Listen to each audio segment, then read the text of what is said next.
معزز ناظرین، اپوزیشن کا کہنا ہے کہ بی جے پی اگر 400 پار آتی ہے تو وہ ہندوستان کے سنویدھان کو ختم کر کے اپنا الگ سے قانون نافذ کرے گی، جس کی تیاری وہ کر چکی ہے اور اس کا قانون بھی بن چکا ہے۔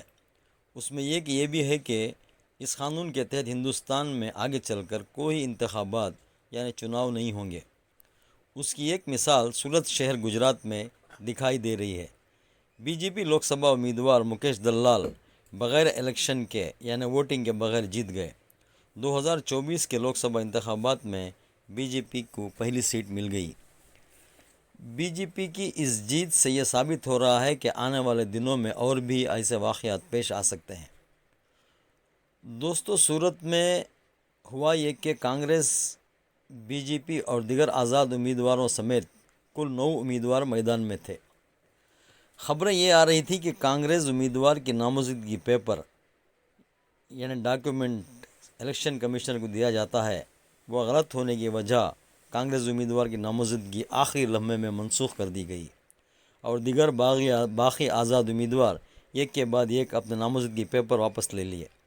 اب بی جے پی کے واحد امیدوار میدان میں باقی رہ گئے، جنگ کیے بغیر ہی وہ جیت گئے۔ سب امیدوار اور کانگریس کے امیدوار بھی اب لاپتہ ہو گئے ہیں۔ اب یہ پتہ چل رہا ہے کہ کانگریس امیدوار نیلیش کمبانی کو الیکشن آفیسر نے ایک دن کا وقت دیا گیا تھا کہ ان کے نامزدگی پیپر پر سگنیچر کرنے والے 2 لوگوں کو اپنے ساتھ میں لے کر آئیں، لیکن وہ نہیں لا سکے اور خود بھی لاپتہ ہو گئے۔ کانگریس امیدوار کہیں بھی نظر نہیں آ رہے ہیں، ان کے فلیٹ پر تالا لگا ہوا ہے، لوگ ان کے فلیٹ پر غدار کا بورڈ لگا دے رہے ہیں۔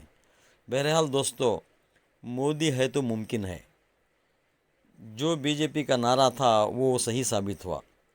یہ جو ماڈل اب ہندوستان میں بنایا جا رہا ہے وہ بہت ہانیکارک ہے۔ اس جیت پر بی جے پی بہت خوش ہے، ایک ایسی جیت جس کا کوئی مقابلہ ہی نہیں۔ الیکشن کمیشن کو کانگریس نے شکایت درج کرائی ہے۔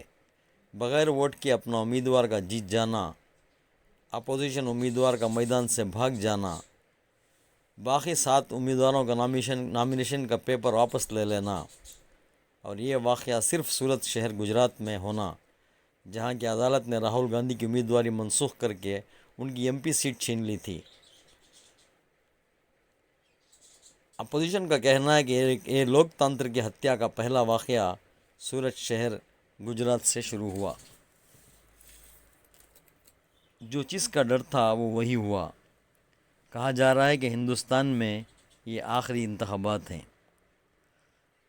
ناظرین، اس ویڈیو کو سبسکرائب کریں، شیئر کریں اور لائک کریں۔